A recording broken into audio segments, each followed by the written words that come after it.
আমরা এখন একটা এসি সার্কিটের ম্যাথ সমাধান করব। এখানে একটা প্যারালাল সার্কিট দেওয়া আছে।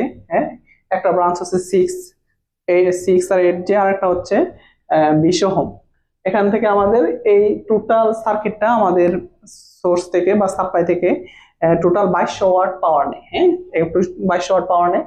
আর আমাদেরকে বের করতে হবে কি ব্রাঞ্চের পাওয়ার। ঠিক আছে, কোন ব্রাঞ্চে কত পাওয়ার আছে আর এখানে অ্যামিটারে কত কারেন্ট প্রবাহিত হয় এটাও আমাদের বাই করতে হবে। তাহলে দেখেন আমি সলিউশন যদি শুরু করি, তাহলে আমাদের এই দুই ব্রাঞ্চটা প্যারালালে সংযোগ আছে, তাহলে আমি টোটাল ইম্পিডেন্সটা বের করতে পারি। তাহলে দেখেন এই দুটো যেহেতু সিরিজ 6 + 8 আর এটার সাথে প্যারালাল আছে 20 ওহম। তাহলে আমি এটা সমাধান করলে আমাদের টোটাল ইম্পিডেন্স আসবে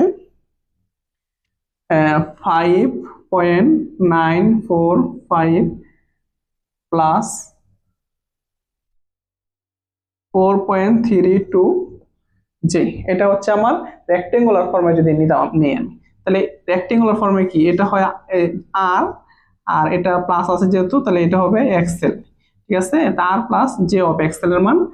এটা হচ্ছে টোটাল সার্কিটের, মানে এই সার্কিটের টোটাল রেজিস্ট্যান্স যেটা এটা, আর টোটাল এক্সেল হচ্ছে 4.32। তাহলে সার্কিটটা যদি আপনি আবার রিঅ্যারেঞ্জ করেন, মানে টোটাল প্যারালাল করে একটা বানান, তাহলে এটা এরকম আসবে।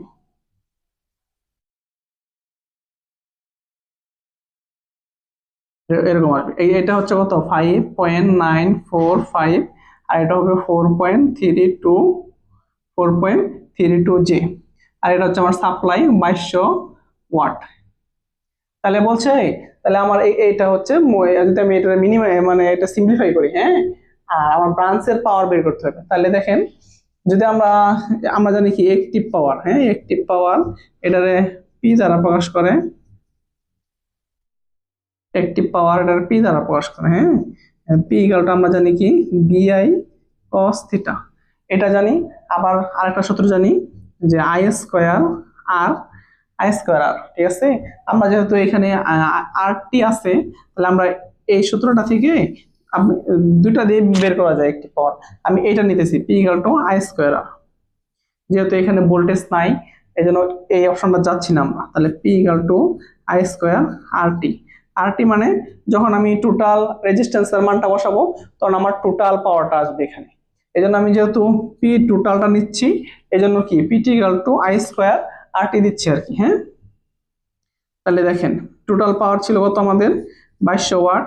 আয়ের মানটা হচ্ছে কত বের করব আমরা, আর হচ্ছে কত, আর এর মানটা হচ্ছে দেখেন এই যে এখানে আর টি 5.945। তাহলে দেখেন আয়ের মান হবে 19.23 অ্যাম্পিয়ার। তাহলে আমাদের এই সার্কিটের জন্য যে টোটাল কারেন্ট এটা হচ্ছে 19.23 অ্যাম্পিয়ার। তাহলে আমাদের এই দিক দিয়ে 19.23 অ্যাম্পিয়ার কারেন্ট যাবে। এখন যদি আমরা নর্মালি জানি যে প্যারালালে কারেন্ট ভাগ হয়, তাহলে আপনি এখানে ভাগ করতে পারেন। আমরা এই শাখাটা ধরলাম, ধরেন 1, হ্যাঁ, P1 বের করবো এখানে, আর এই শাখার জন্য P2 বের করব।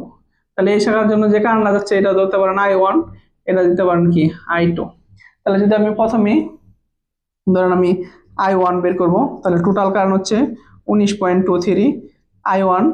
এই শাখার বিপরীত কোনটা, এটা কারেন্ট ডিভাইডার রুল কি টোটাল কারেন্ট, যে শাখা বের করব ওইটার বিপরীত শাখার রেজিস্ট্যান্স দ্বারা গুণ হবে।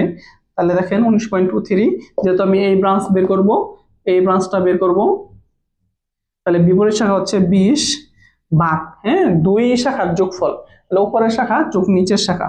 তাহলে দেখেন 6 + 8 যে প্লাস 20 ওহম। তাহলে এটা যদি আপনি ক্যালকুলেশন করেন, I1 এর মানটা যেটা আসবে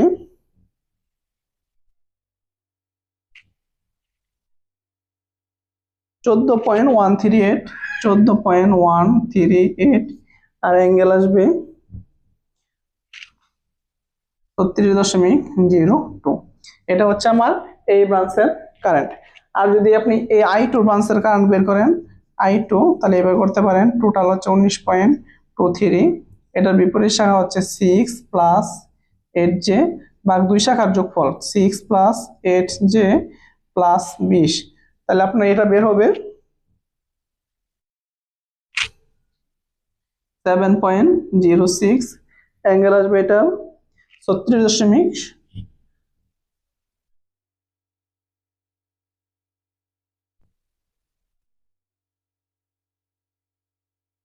দেন, তাহলে এটা আপনার হিসাব করলে আসবে 36.02। আর নিচেরটা যেটা ছিল আর কি আমাদের এইটা, হ্যাঁ, I1 যেটা ছিল এটার মানটা আসবে 14.138। আর অ্যাঙ্গেল আসবে, এটা ভুল লিখছি আমি এখানে, -17.1। তাহলে এটা হচ্ছে আমাদের দুই ব্রাঞ্চের কারেন্ট। হ্যাঁ, আপনি যখন দুই ব্রাঞ্চের কারেন্ট পাবেন, দুই ব্রাঞ্চের পাওয়ারের সূত্র যদি আপনি নেন, তাহলে লিখলাম যে P1 ব্রাঞ্চ। হ্যাঁ, এই যে এটা P1 ব্রাঞ্চ ধরছি আমরা, তাহলে আমরা জানি কি সূত্র কি, I² আর যেই ব্রাঞ্চের রেজিস্ট্যান্স বসাবেন ওই ব্রাঞ্চের পাওয়ার বের হবো। যেহেতু আমি এই শাখার এই ব্রাঞ্চের পাওয়ার বের করবো, তাহলে এই শাখার রেজিস্ট্যান্স হচ্ছে 6। তাহলে এখান দিয়ে আবার কত কারেন্ট যায়, I1 কত যাচ্ছে, 14.138 স্কয়ার ইন্টু আর মানটা হচ্ছে কত, 6। আর মানটা 6। তাহলে দেখেন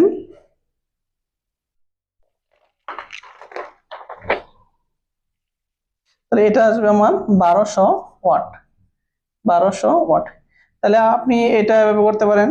আর সুতরাং আবার P2 বের করতে পারেন। আর দেখেন P2, তাহলে কি লিখতে পারেন, I2 স্কয়ার আর, তাহলে I2 কত, 7 পয়েন্ট ছিল, I2 ছিল 7.06 স্কয়ার আর। আর এই পথে যেহেতু বের করবেন, এই পথের রেজিস্ট্যান্স কত, 20। তাহলে 20 হলে এটা হবে 1000 ওয়াট, যেহেতু একটি পাওয়ার ওয়াট। হ্যাঁ, তাহলে এটা এইভাবে। আবার P2 অন্যভাবে বের করতে পারতেন, যে টোটাল ছিল 2200, তাহলে এই শাখায় চলে গেছে কত, পাওয়ার পাচ্ছেন কত, 1200। তাহলে বাকি এখানে পাবেন কত, 1000 ওয়াট। ঠিক আছে।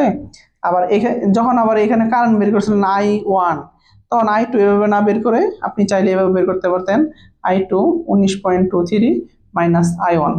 এখান থেকে যদি I1 বের বাদ দিতেন, তাহলে এই মানটা আসতো আর কি, যে 7.06, অ্যাঙ্গেল হচ্ছে কত, 36.02 অ্যাম্পিয়ার। আপনি চাইলে এভাবেও বের করতে পারতেন। ঠিক আছে। যদি না বুঝেন তাহলে কমেন্ট করবেন। আর এরপরেও আমরা সার্কিটের আর কিছু ম্যাথ সমাধান করব। সালাম আলাইকুম।